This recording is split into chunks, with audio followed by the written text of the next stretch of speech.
영남 지방에 한 부자 양반이 살았다. 그가 사는 고을의 왼쪽과 오른쪽 그리고 뒤쪽은 바위산으로 둘러싸여 있고 앞쪽에는 큰 강이 가로지르고 있었다. 그는 대대로 물려받은 재산이 많아 집안에 100만 금을 모아두고 있었다. 거느리고 있는 호짓집도 200여 호나 되었다. 부자는 선조 때부터 시골에서 살아왔기 때문에 서울 쪽 사대부들과 친분을 가진 적이 한 번도 없었다. 부자는 언제나 그들과 관계를 맺어보고 싶었지만 기회가 오지 않는 것을 안타까워할 뿐이었다. 그러던 어느 날 울산의 원님이 부모 초상을 당했는데 조카인 박교리라는 사람이 서울에서 내려와 초상을 치르는 모든 절차와 예의범절을 주관한다는 소문이 들려왔다. 과연 그날 강 건너편에서 말과 노비들을 거느린 행차가 배를 타고 건너왔다. 그들은 이쪽 기슭에 내린 뒤 말을 몰아 금방 부자의 집 대문에 이르렀다. 박교리가 말에서 내려 마루로 올라가자 주인 부자는 의관을 차려입고 나와서 맞이하였다. 조남은 어떻게 되시며 무슨 일로 이 먼 곳까지 왕림하셨습니까? 박교리는 자기가 울산 원님의 조카라고 소개하며 말했다. 우리 집안이 조상을 당해서 모레 발인을 하는데 장지까지는 이틀이 걸리지요. 그래서 중간에 어쩔 수 없이 하룻밤을 자야 될 것 같습니다. 귀댁 종들의 집 두어 채만 빌려주시면 덕분에 발인을 잘할 수 있겠습니다. 허락해 주십시오. 부자는 오래전부터 서울에 권세 있는 집안과 친분을 맺어 시골 양반들에게 자랑도 하고 급할 때는 그 힘을 빌렸으면 했는데 뜻밖의 이런 제안을 받으니 내심 얼마나 반가운지 몰랐다. 더욱이 재물을 특별히 쓰지 않고도 관계를 맺게 되었으니 그토록 바라던 기회를 잡은 것이 아니겠는가. 부자는 흔쾌히 승낙하였다. 그러자 박교리는 거듭 감사의 인사를 올리며 날짜를 기약하고 떠나갔다. 발인하는 날이 오자 부자는 종에게 분부하여 큰 집을 서너 채 비워 깨끗이 청소하고 도배도 깔끔하게 새로 했다. 양반과 상역군들이 하룻밤 묵을 곳을 정하고 병풍과 차일, 접대할 음식까지 빠짐없이 준비시켰다. 그리고 자식들 조카들과 함께 의관을 차리고 기다렸다. 날이 어스름해지자 강 건너편에 초상 행렬이 도착했다. 상여를 따라온 사람들은 태반이 이웃 고을의 수령들이라 했다. 가명과 병영에서 온 비장들이 사립을 쓰고 푸른 천릭을 입고 백마를 타고 상여를 호위하였다. 게다가 인부들도 상여를 둘러싸고 있으니 그 일행이 강가 20리길을 가득 메웠다. 그들은 강에 10여 척의 배를 띄워 그걸 타고 이쪽으로 건너왔다. 마침내 상여가 멈추자 온 세상이 통곡소리로 진동하는 것 같았다. 박교리는 대여섯 명의 종을 거느리고 들어와서 부자에게 정중히 인사를 했다. 어르신의 두터운 은혜를 입어 돌아가신 분이 편안히 쉬게 되었습니다. 크나큰 은혜를 어떻게 다 갚을 수 있을지요? 천만의 말씀입니다. 저는 아무 비용도 드린 것이 없는데 무슨 은혜를 베풀었다 하십니까? 주인과 객 사이의 말이 채 끝나기도 전에 안채에서 주인 부자를 찾는 다급한 정갈이 왔다. 안채로 들어가 보니 부인이 발을 동동 구르고 있었다. 큰일 났습니다. 종들이 살펴보니 저들이 메고 온 상여에는 관이 아니라 무기만 잔뜩 실려 있다 합니다.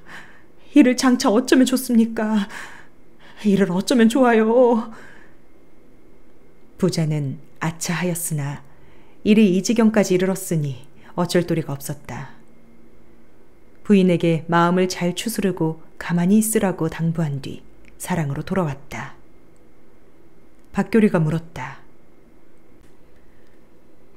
어르신 얼굴에 걱정하고 두려워하는 빛이 가득합니다. 혹시 집안에 무슨 우환이 생겼는지요. 우리 집 아이가 갑자기 아파하더니 이제 조금 나아지고 있습니다.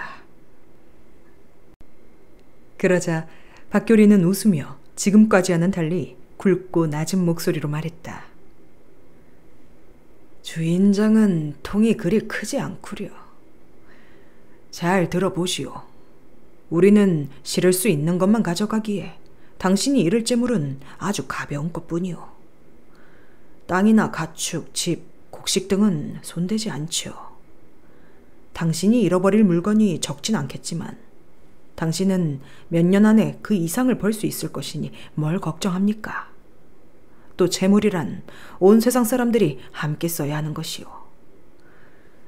재물을 쌓아두는 사람이 있으면 반드시 쓰는 사람이 있고 지키는 사람이 있으면 그걸 가져가는 사람도 있는 법이지요. 주인장이 쌓아두고 지키는 사람이라면 나는 쓰는 사람이요 가져가는 사람이라 하겠지요. 자라나면 작아지고 가득 차면 어느덧 텅 비게 되는 이치는 이 세상을 조화롭게 만드는 불변의 원리지요. 주인장도 이 세상의 변화에 잠시 몸을 맡긴 존재에 지나지 않아요. 그러니 어찌 자라기만 하고 작아지지 않으며 채우기만 하고 비우지 않으려 한단 말이요. 이쯤 말했으니 눈치를 챘을 것이요. 깊은 밤중에 난동을 일으켜 사람을 상하게 하고 목숨을 잃게 할 것 없이 주인장이 먼저 안으로 들어가 아이와 여자들을 한 방에 모이도록 하는 편이 좋겠지요. 부자는 다른 방법이 없단 것을 알고 박교리가 시키는 대로 하고 돌아왔다. 박교리가 다시 부자에게 물었다. 주인장이 평생 가장 아끼는 물건이 있으실 테지요. 미리 말씀해 주시면 다른 것들과 함께 섞여 없어지지 않도록 하겠소. 주인은 얼마 전 700냥이 산 푸른 당나귀를 자기가 가장 아끼는 물건이라고 알려주었다.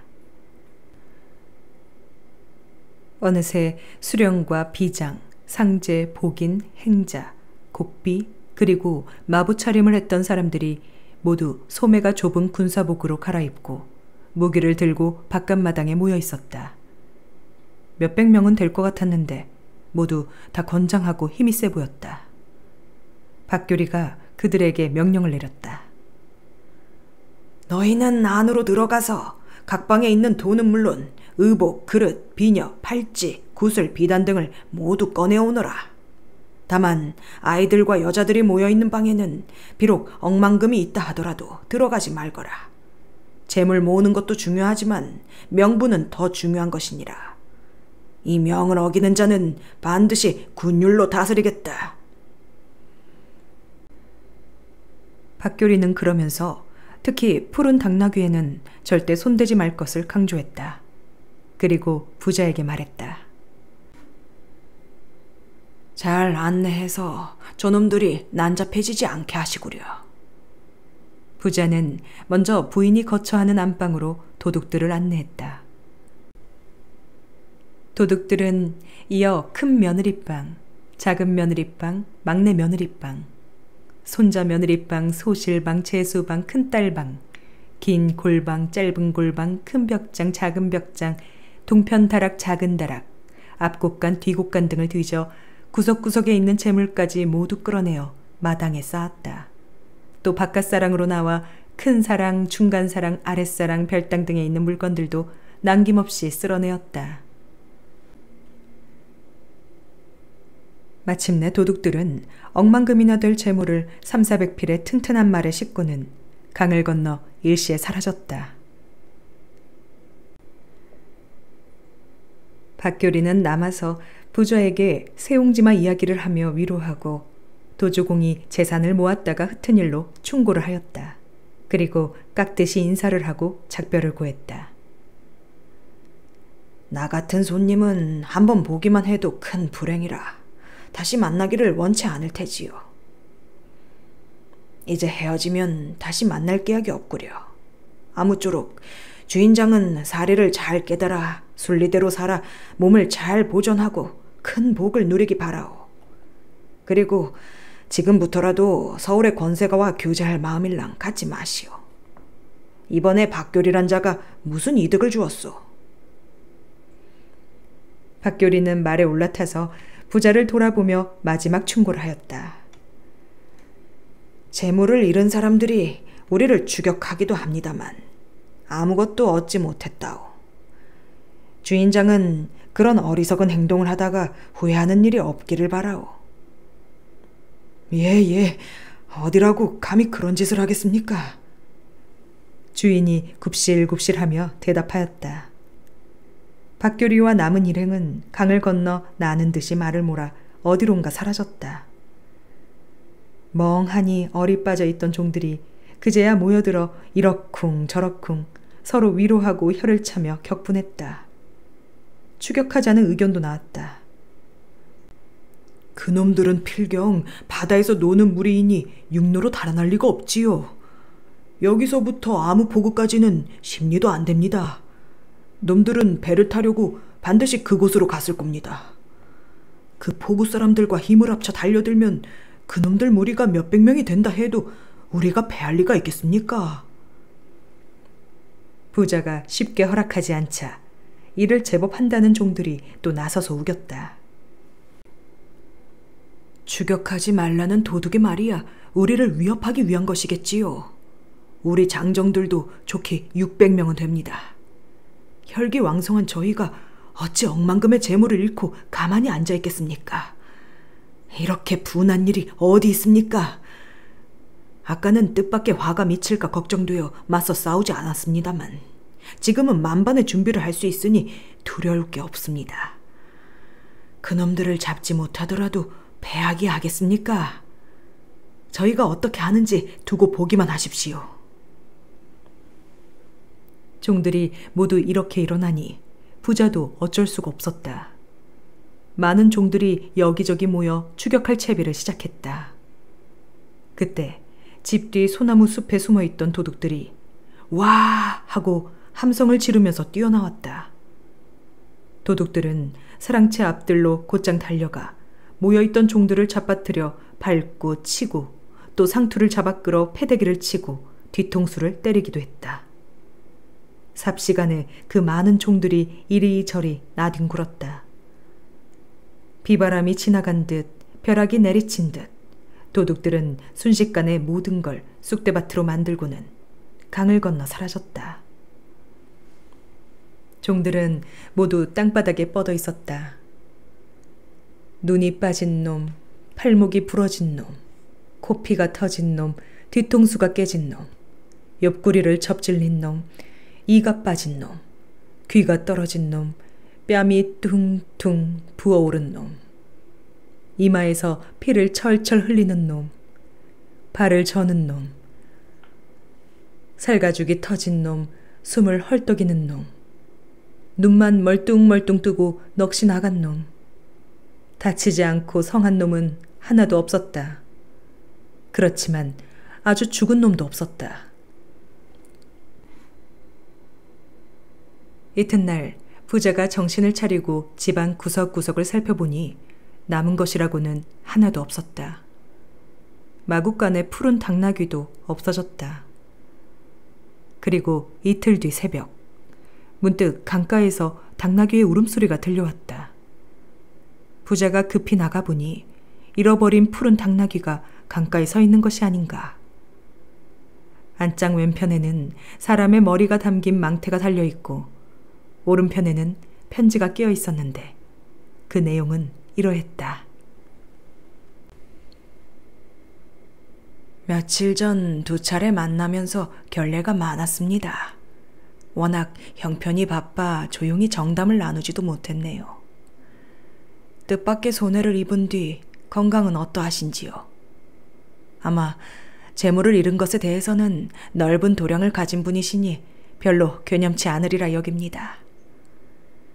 작별할 때 제가 당부한 말을 소홀히 여기고 추격하려다가 종들이 많이 다치게 된 건 스스로 화를 부른 것이니 누구를 원망하고 누구에게 책임을 지우겠습니까? 어르신의 재물은 우리가 섬에서 1년 동안 쓸 수 있을 것이니 진심으로 감사를 드립니다. 푸른 당나귀는 온전하게 되돌려 드립니다. 안장에 달린 것은 명령을 어기고 그 당나귀를 끌고 온 자의 머리입니다.